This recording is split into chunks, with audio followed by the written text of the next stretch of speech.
CBS News 24/7. I'm Juliette Goodrich. We begin with a live look at the Vatican, where people from around the world are remembering Pope Francis. The Vatican says the 88-year-old pontiff died early this morning of a stroke that led to coma and irreversible heart failure.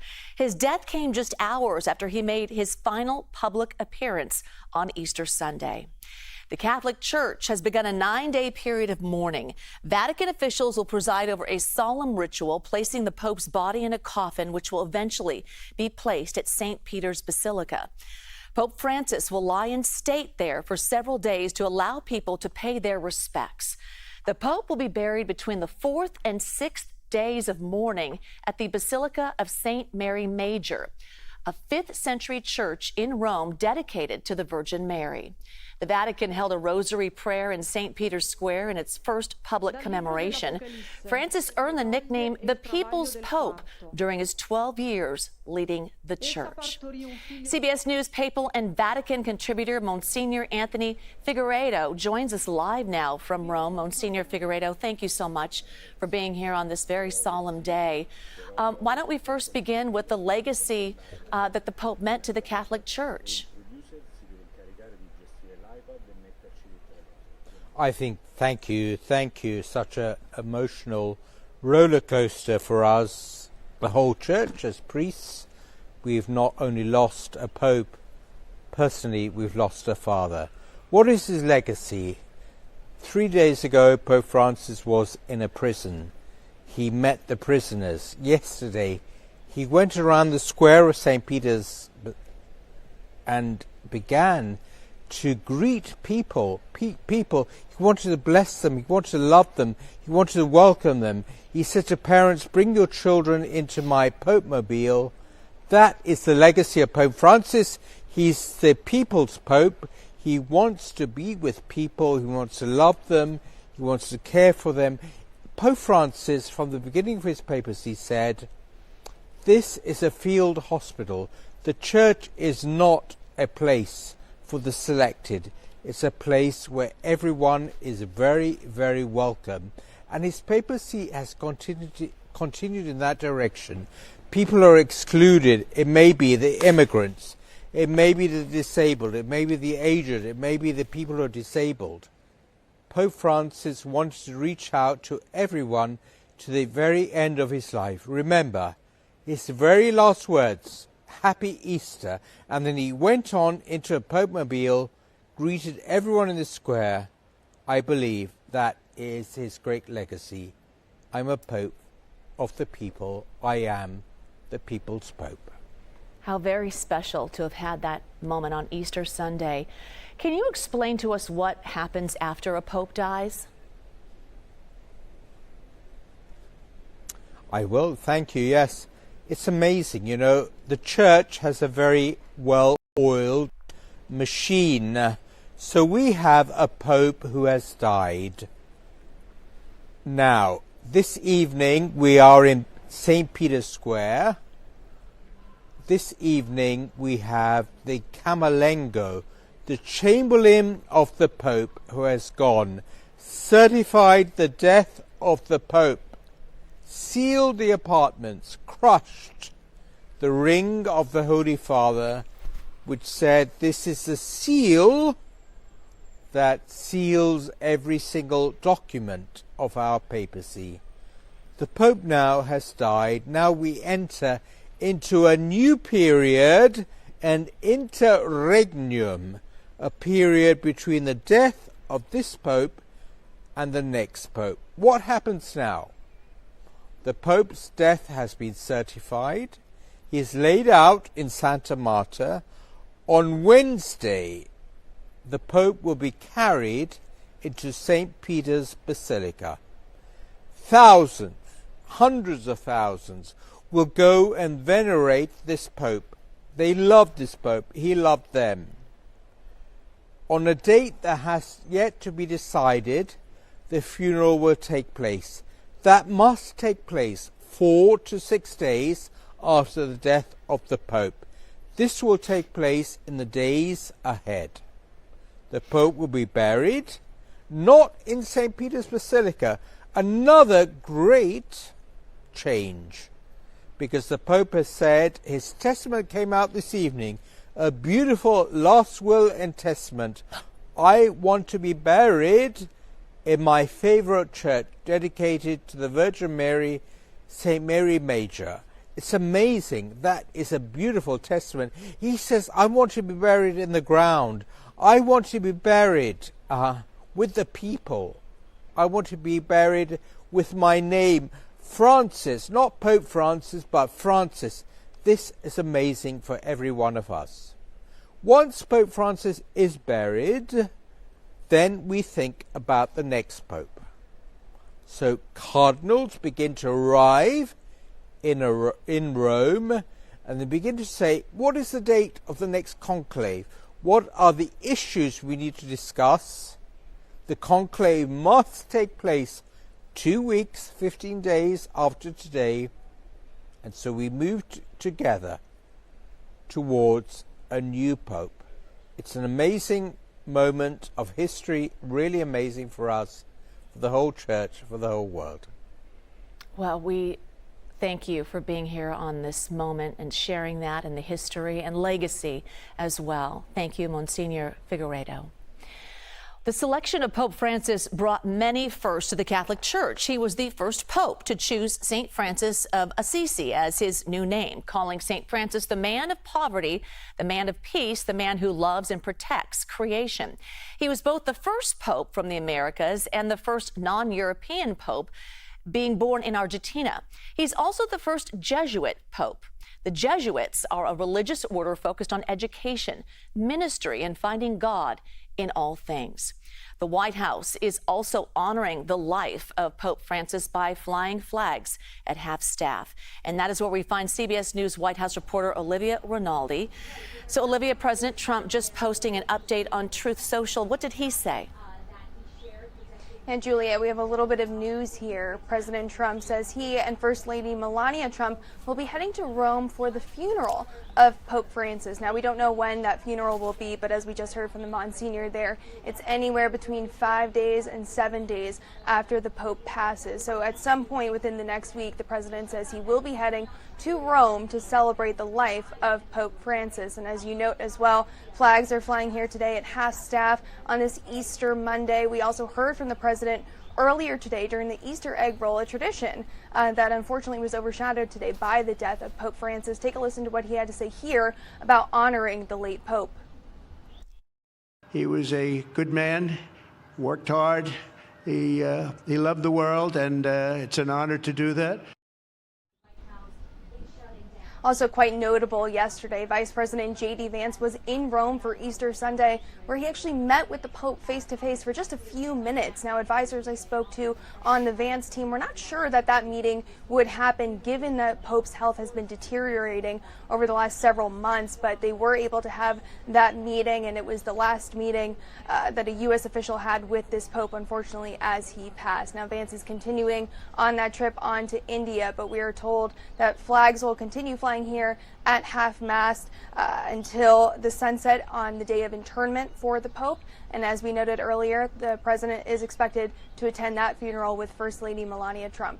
Yeah, Olivia, thank you. While we have you at the White House for more updates on fresh on the heels we call Signal Gate, let's talk about Secretary of Defense Pete Hegseth. He's back in the hot seat for what we're learning is a second group chat. Can you talk about that?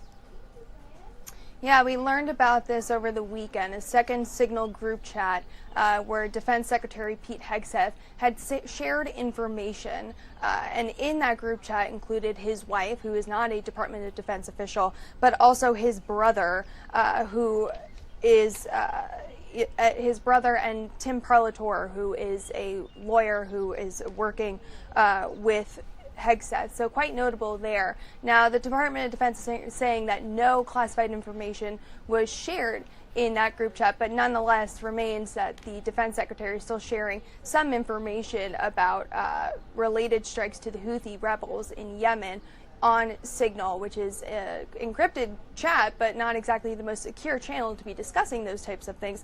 Take a listen to what he has to say here about this specific controversy earlier today at that Easter egg roll at the White House. They take anonymous sources from disgruntled former employees and then they try to slash and burn people and ruin their reputations. Not going to work with me, because we're changing the Defense Department, putting the Pentagon back in the hands of warfighters, and anonymous smears from disgruntled former employees on old news doesn't matter. Now, questions remain about whether Hegseth can remain in his role as the Pentagon chief, but the White House says for now they're sticking behind him. Juliet? Olivia Rinaldi, thank you. Well, meantime, a Nebraska lawmaker becomes the first House Republican to suggest President Trump fire the Secretary of Defense. In an interview with Politico, Representative Don Bacon called Pete Hegseth a, quote, amateur person. Bacon said, quote, if it's true that he had another signal chat with his family about the missions against the Houthis, it's totally unacceptable, adding, I'm not going to tell the White House how to manage this, but I find it unacceptable, and I wouldn't tolerate it if I was in charge.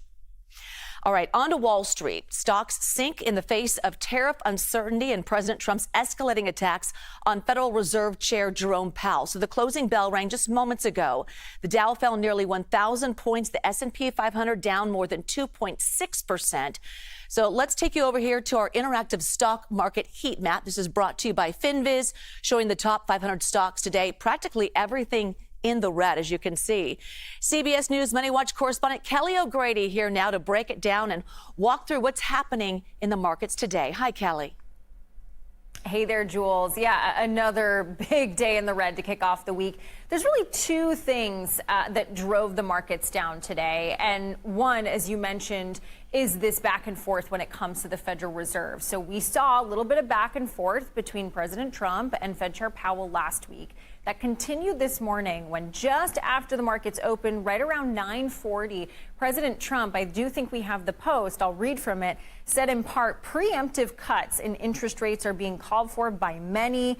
With energy costs way down, food prices substantially lower, there can be a slowing of the economy unless Mr. Too Late, a major loser, lowers interest rates. Now, he was referencing Fed Chair Powell, and as it stands right now, there is no legal precedent for the president to get rid of Fed Chair Powell without cause. It can't be just because he doesn't like his interest rate policy. But Jules, just this back and forth is creating a lot of uneasiness for investors, that there is even the hint that we could be approaching a legal fight, or even a possibility where there might be a new Fed chair that is more easily influenced by the White House. Traditionally, you have the Fed separate from the White House so that there isn't any influence or impact on monetary policy. So that's one thing. Even if that is something that does not happen eventually, there's just a lot of concern among investors. The other thing, Jules, is we haven't seen any trade deals yet. And I talked to a number of investors over the weekend that said, look,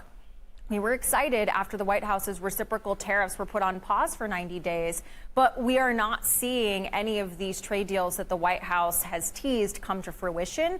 And there's just a little bit of uneasiness that may be weeks or maybe months into the future, Jules. All right. So another measure investors are watching, and I haven't talked to you about this yet, is the U.S. dollar. So what's happening there?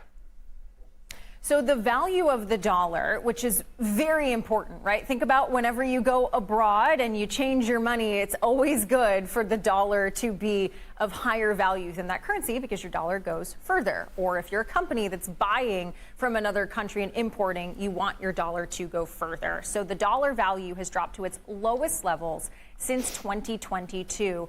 And essentially the reason is everything that I just talked about: uncertainty amongst investors and a lack of willingness to put money into U.S. assets. In fact, we're seeing a lot of U.S. assets, whether it be the dollar or whether it be the bond market, sell off. And normally these are traditional safe havens because you get a good return. The U.S. economy is considered a very safe environment. The government's always going to pay its debts.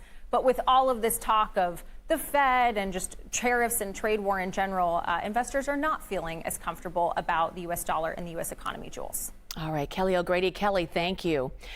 A Delta plane catches fire. The scary moments for passengers next. Stay with us. You're watching CBS News 24/7.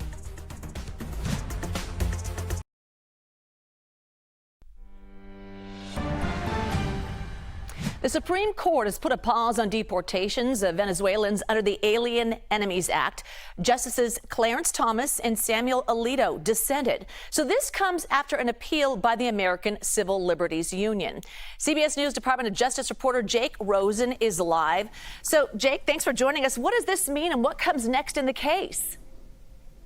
Well, it's unclear what the Supreme Court could exactly order. We know that last time the Supreme Court said that the migrants at hand in this case, who the Trump administration wanted to deport, were entitled to some kind of due process. And they said that it had to be substantive. But what that really means is murky. And so we saw the Trump administration, as they've set to resume these orders and deportations around the country, started moving people to a base in Texas, a detention center that is private and that ICE uses to conduct deportations. They came from all around the country, and the ACLU, in an attempt to stop them, basically filed lawsuits in places like Colorado, in that place in Texas, tried to kind of revamp the lawsuit that is here in D.C. over all this, and tried to ask judges for an emergency stop, saying that we have evidence that these deportations were underway again, and that the Trump administration was disobeying the Supreme Court order to make sure that these men, before they're deported, have an opportunity not just to be told that they're being deported, but also to have a reasonable amount of time to find a way to appeal and have a judge hear their case, or at least have the opportunity to have lawyers file some kind of intervention. It's certainly the big issue at hand here that the Supreme Court can decide on is how much time is necessary. The Associated Press argued in court on Friday that they want 30 days notice in English and Spanish before the deportations resume. They had no objection to the fact that these deportations can continue because the Supreme Court has ordered it. The Trump administration says that they basically, hey, we handed you a piece of paper. It says that you're about to be deported. That they believe serves as notice. Certainly more to come on this in the next couple of days. But we've seen the kind of this shotgun blast approach by these legal groups trying to stop these deportations at many different levels around the government. Yeah, and Jake, we've learned the mistakenly deported Maryland man, Kilmar Abrego Garcia, was actually moved to a different prison in El Salvador. What are the details there? Well, this completely contradicts what the Department of Justice had put in their daily filings for over a week in the case of Mr. Abrego Garcia. We saw the first update from the Department of Justice last Saturday, so this was 9 days ago now, and the Department of Justice said they believed that Mr. Abrego Garcia was alive and being held at CCOT, that Supermax prison in El Salvador, where attorneys from many different clients who are down there hoping to potentially be freed or have their case heard say that there's such a fear of violence in this prison that they believe their lives are at danger and they need to get out of it. And we saw when Senator Chris Van Hollen came back on Friday from visiting with Mr. Abrego Garcia that he was told that actually before that first status report went in that he was moved to a different facility with furniture, not a Supermax prison, but some kind of detention center in El Salvador, and he's being currently held there. He did say that the conditions were certainly better. There was no fear of retaliation by any potential gang members who are after him. Obviously, he's very well known in these because of media reports and all the attention on this case. But really, there's been no real significant action by the government to bring him back. The only thing that we know is that the Department of Justice confirmed that Mr. Abrego Garcia had been moved to this place. And there will be more to come the next week as a judge is waiting on the final set of expedited fact-finding in front of her so that she can make a decision as to whether Mr. Abrego Garcia and the government's lack of bringing him home is a move that she can find in contempt of court to hold someone accountable for disobeying her order. But we have yet to see any big movement from the Trump administration, as they've said continually, even into the weekend, that they're not going to bring him back. All right, Jake Rosen. Jake, thank you. CBS News has learned Homeland Security Secretary Kristi Noem's purse was stolen over the weekend at a popular restaurant in Washington, D.C. Sources tell us her purse contained personal items, including her driver's license, passport, her DHS access badge, checks, and about $3,000 in cash. The Secret Service is investigating and looking for the suspect. All right, cell phone video to our monitors out of Orlando. It shows flames shooting out of a Delta passenger plane at Orlando International Airport. So let's get to our breaking news correspondent, Chanel Call, in the CBS newsroom in New York to explain what happened. Hi, Chanel. Hey, Jules, good to see you. So some dramatic video to show you of this scene that played out at the Orlando International Airport earlier today. The Federal Aviation Authority says Delta Flight 1213's engine caught fire on the tarmac. Take a look at that video here on your screen. This happened at around 11 o'clock this morning, and passengers, we're told, were forced to evacuate the plane on these emergency slides. Take a listen to one passenger's account of what happened. We had just pulled away from the gate and we're starting to taxi. I was sitting in row 35 with my friend. I was against the window, had my window shade down, was getting ready for a nap. And then I heard some people yelling fire. So I opened the window, looked, and there was a fire on the engine. And then it flared up. But then when they cut the engines, it went down pretty quickly and just lots of smoke. Initially, the crews told everyone to stay seated and stay calm. And then a couple minutes later, we got the evacuation order and they deployed the slides. So, Jules, the airline had later said that flames were seen in the tailpipe of one of the plane's two main engines. The fire was pretty quickly contained. This plane, though, I should mention, is really big. It was an Airbus 13 scheduled to fly from Orlando to Atlanta today. And we also know there were 200 passengers on board, 10 flight attendants and 2 pilots. Luckily, though, no one was injured. How is Delta responding? Have they issued any kind of response?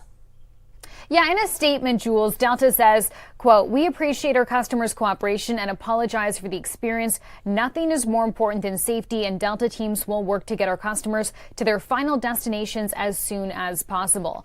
Delta also says that maintenance teams will now examine this aircraft. And, Jules, we know the FAA will investigate exactly how this happened. Yeah, absolutely. A big investigation. All right, Chanel Call, thank you. Classes resumed at Florida State University today after 2 people were killed in a mass shooting last week. Meanwhile, victims of the shooting are recovering at a local hospital. So there's new video. It shows Madison Askins walking the halls of Tallahassee Memorial Hospital. Her father says she was moved out of the ICU to the general floor over the weekend. CBS News reporter Katie Weiss has the latest on the survivors and the investigation into the shooting.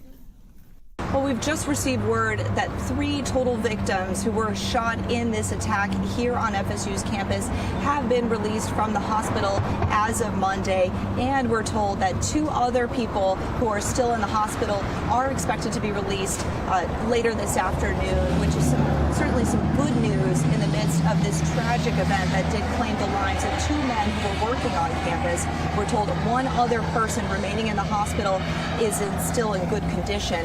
Now, police also say the alleged shooter who's in the hospital still, once he's released from the hospital, he will be charged criminally. In the meantime, the school's president says this time of year is close to finals and graduation, and so classes are back in session today, just 5 days following a deadly shooting that killed 2 men working here on campus. The school is excusing all absences following pushback from students that today was too soon to return. Now, the school has provided counseling resources for all students here on campus, and the university is also currently evaluating potential financial assistance options for those students who were shot and injured in this deadly attack. Back to you. Let's get to some breaking news now. Nadine Menendez, wife of former Senator Bob Menendez, has been convicted of collecting bribes with her husband. Bob Menendez was convicted on the same charges last year. He is set to serve an 11-year prison term. FBI agents found gold bars and $480,000 in cash stuffed, hidden in the couple's home during a raid back in 2022.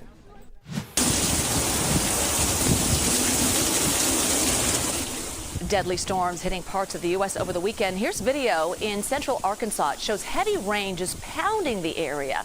In Oklahoma, the severe weather is being blamed for killing at least 3 people, including a 12-year-old boy.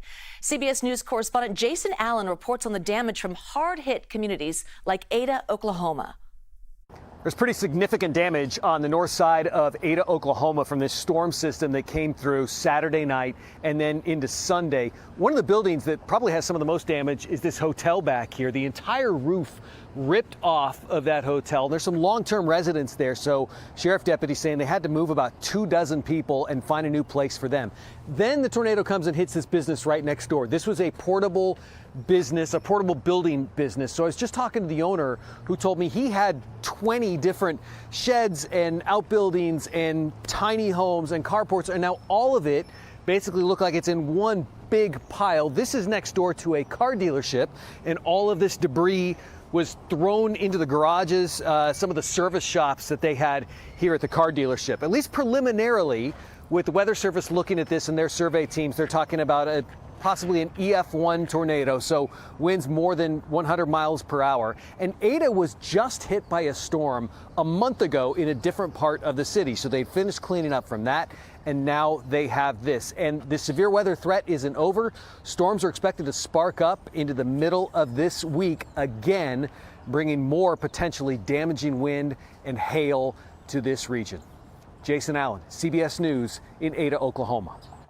Well, our hearts certainly go out to the area there, those folks in that area, especially in Ada, Oklahoma. Zoe Mintz joining me now to talk about the weather there, and hopefully will they get a little bit of a break? Today they'll have the chance to pick up the pieces. Okay. 8 confirmed tornadoes on Saturday. So they definitely need to have a break, which today is, but tomorrow more severe weather on the way. So let's look at that because, yes, more severe weather threats for parts of Oklahoma, for parts of Texas, as this large storm system blew through yesterday. It continued to track across the central parts of the United States, and right now it's making its way over Mississippi, Alabama, and up near Ohio, Pennsylvania, where there is that very slight potential of maybe an isolated severe thunderstorm tonight, but this is a level 1 out of 5 on our severe weather scale. That bigger risk for severe weather, like I said to Jules, will arrive tomorrow over parts of Oklahoma and Texas once again, where there is going to be another storm system setting up with damaging winds, large hail, maybe even an isolated tornado, again developing over parts of New Mexico and Texas right along the border,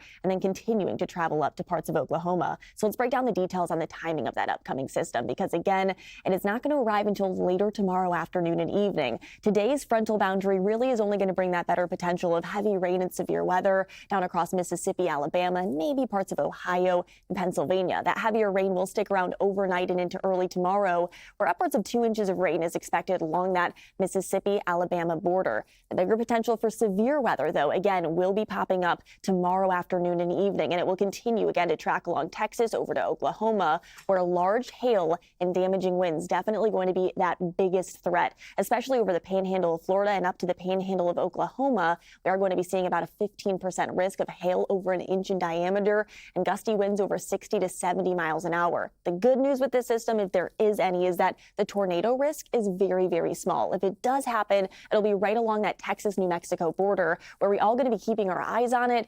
But at least tornadic threat, again, slightly lower with this system. It's the damaging winds, the hail. You're probably going to want to cover up your cars if you have to park outside, because large hail definitely damaging this time of year. All right, good warnings and good information. Thank you.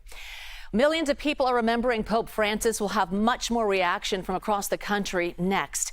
You're watching CBS News 24/7.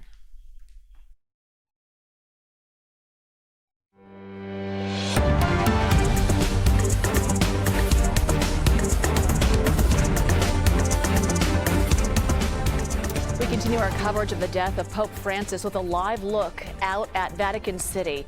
The 88-year-old pontiff earned the nickname the People's Pope due to his humble style and efforts to make the church more welcoming. This moment marks a major loss for the nearly 1.4 billion Catholics around the world. Many of those followers concentrated in Latin America and parts of Africa. A reminder for our viewers, Pope Francis sat as the first non-European pope in the Vatican, hailing from Argentina. So here in the United States, 61 million people identify as Catholic. That accounts for roughly 18.7% of the population, making it the single largest religious body in the country. People across the country are remembering the Pope. CBS News Bay Area reporter Veronica Macias spoke with members of a church in San Francisco. Here at Mission Dolores, the oldest Catholic church in San Francisco, a connection to Pope Francis. The mission also named after St. Francis of Assisi. This morning, parishioners arriving to church telling us they learned of the news in service this morning, telling us that despite the Pope's age and his recent illness, many in disbelief given the fact that he seemed to be on his road to recovery. Just yesterday, seen at Easter service, blessing people. Parishioners telling us that they believe he will be remembered as a great Pope and one who brought people together. He led the church, he shepherded the church where the church should be, not only in the church inside, but he told the people, the bishops, the seminarians, go into the periphery, go where the people are. Do not wait for them to come to the church, then go. I think the Pope made is that he cared about the world. How so? A human being was a human being. He didn't make a difference.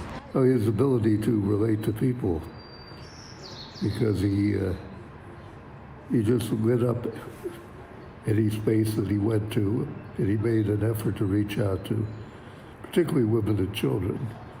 Already people have started to leave flowers here this morning. Father Francis telling us that he did his sabbatical studies back in 2013 when Pope Francis was elected. And important to note here at Mission Dolores, Pope John Paul II was here back in 1987. Our CBS News stations have reporters spread out across the country covering the passing of the Pope. Here's some coverage from earlier. We start in New York. The first Mass of the day just ended here at St. Pat's, and it, of course, was led by Cardinal Dolan. It was a very small but solemn crowd. In the middle of the stage, we saw there was a portrait of Pope Francis surrounded by candles and flowers, and right next to it was a chalice that he actually gifted Cardinal Dolan when he visited the city back in 2015. Dolan was smiling as he spoke with reporters, reflecting on the life, legacy, and passing of the Pope, calling it well choreographed in a way that the Pope was able to celebrate the resurrection of Jesus Christ with millions of Catholics around the world, and that his last words heard by parishioners yesterday were, "Have a blessed Easter." Yeah, our city had a special connection with Pope Francis ever since he famously visited Philadelphia about 10 years ago this September. And of course, he made his way all around the city. One of the stops he made was here at the Cathedral Basilica of Saints Peter and Paul. He actually stood on the stairs right behind where I am and waved to the cheering crowd before making his way inside for Mass. And this morning, the church's clergy are paying their respects to the late pontiff. I want to show you what it looked like inside the Basilica this morning. You can see that they've set up a small shrine here for Pope Francis, placing his picture in between two single candles so that people can pray for the Pope.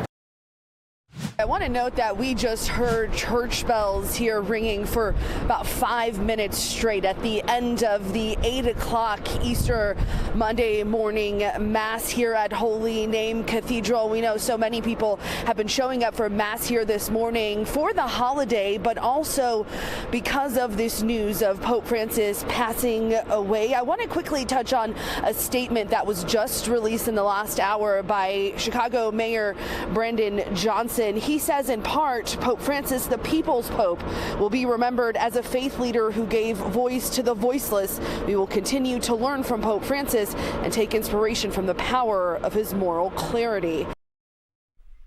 That was coverage from our CBS News stations across the country. Google faces off against the federal government, the court showdown that could change the future of the tech giant. Next.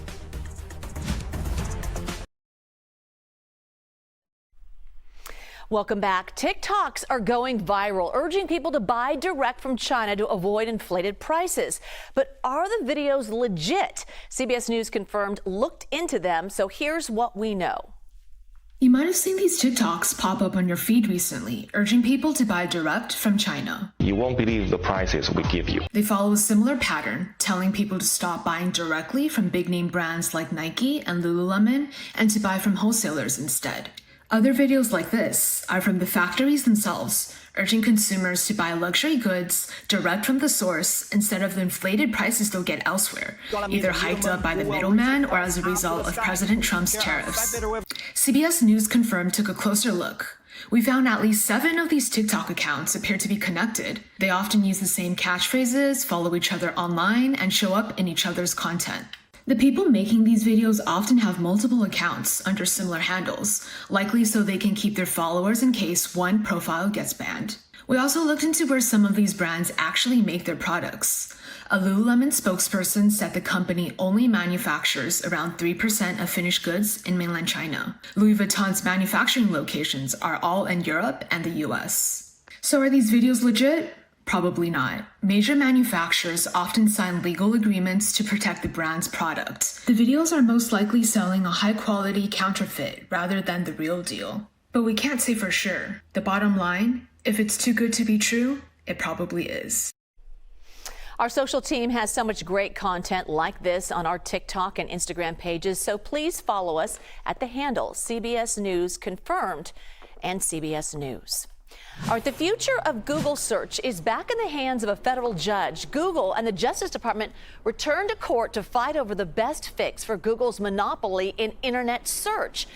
So if the DOJ does get its way, Google could be forced to sell its Chrome browser.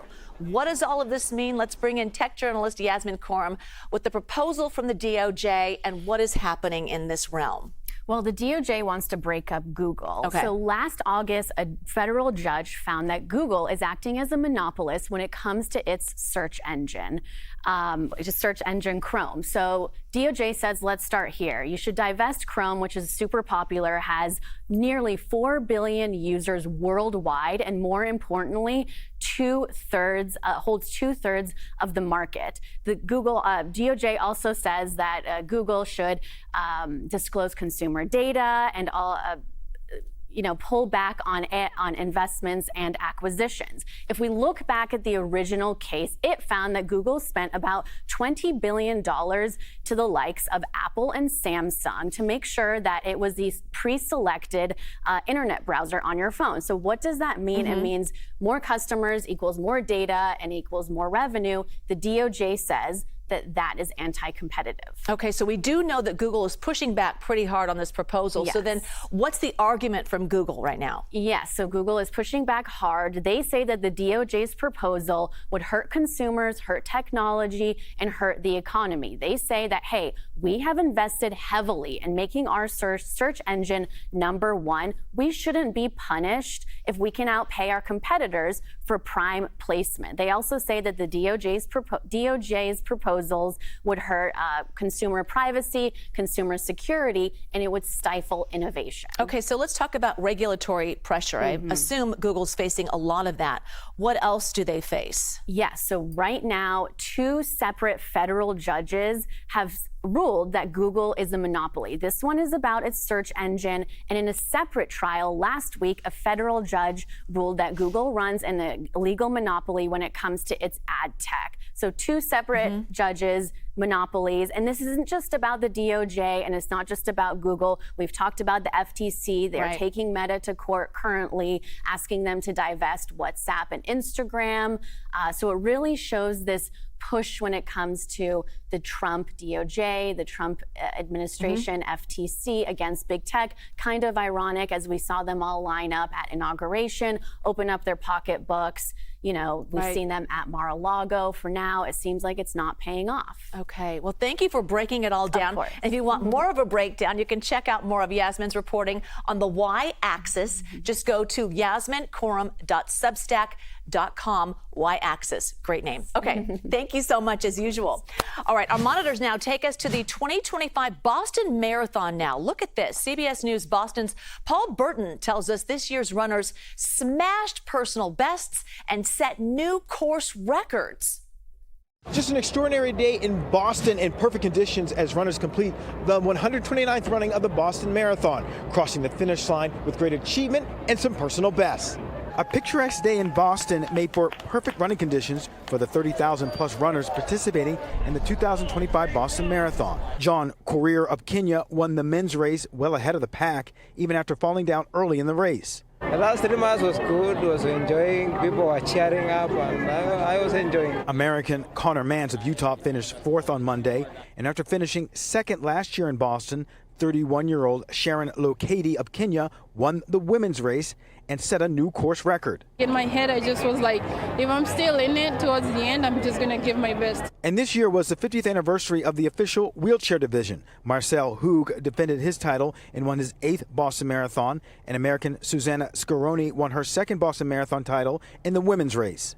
Tens of thousands of runners, so many incredible stories, some running for nonprofits, others for their personal best, but everyone giving it their all to complete the grueling 26.2-mile run. In Boston, I'm Paul Burton, CBS News. Wow, congratulations to them all.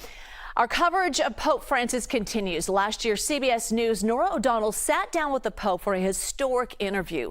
We'll have a preview next. Now taking you back out live to Vatican City, where people are remembering Pope Francis. Francis was the first pope from the Americas. He was born and raised in Argentina, where he served in many top religious positions. The Pope died just weeks after being discharged from the hospital. He battled double pneumonia and other health issues. Meanwhile, our very own Norah O'Donnell spoke with Pope Francis last year. She reports from the Vatican with more on his life and legacy. Pope Francis's impact on the Catholic Church is extraordinary. Early on in his papacy, he got the nickname the People's Pope because of his openness and his wish to include everyone in the church. His desire to reach out to ordinary people sent the bulletproof Pope-mobiles into storage. I can remember when he said, "I cannot greet people from inside a sardine can." And this really was part of his pastoral approach. It was just one of the many topics we spoke with him about last April during our rare conversation. Never before had the Holy Father done such an interview with an American broadcast network. He was then 87 years old, and we found him warm, sharp, and engaging. More than 1.4 billion Catholics look to Pope Francis, but his reach goes even further. When Pope Francis speaks, the world listens, making him an important voice on issues of war, peace, and immigration. You talk so much about opening your heart. Corazón cerrado se endurece. A closed heart becomes hardened. It hardens and gets sick. It gets life sick. The heart must be open. It is true that in many people, their selfishness leads them to close up their hearts. But that can be helped by talking, discussing, helping, right? Someone who dies with a closed-up heart is a pity. They miss out on a great happiness, that of going forward with an open heart. When you look at the world, what gives you hope? Everything.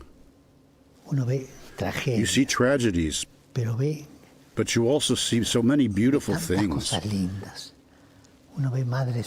You see heroic mothers, heroic men, men who have hopes and dreams, women who look to the future. That gives me a lot of hope. People want to live, people forge ahead, and people are fundamentally good. We are all fundamentally good. Sometimes we are a little mischievous, sinners, but the heart is good. It's interesting, Pope Francis spoke about opening your heart, but he also wanted to open the church to more people with a message of inclusiveness, whether for the LGBTQ community or women. In fact, he placed more women in positions of power in the Vatican. But notably, in our interview, he closed the door to allowing women to become deacons and priests. Stay with CBS News for the latest updates. I'm Norah O'Donnell at the Vatican. And tonight, CBS News will re-air Norah O'Donnell's historic sit-down interview with Pope Francis. You can watch the full conversation starting at 8 p.m. Eastern Time on CBS News and streaming on Paramount+. As the world mourns Pope Francis, the Catholic Church must decide who will succeed him. We'll speak to an American cardinal who will be among those who will vote for the next pope. That's on America Decides with Major Garrett next. You're watching CBS News 24/7.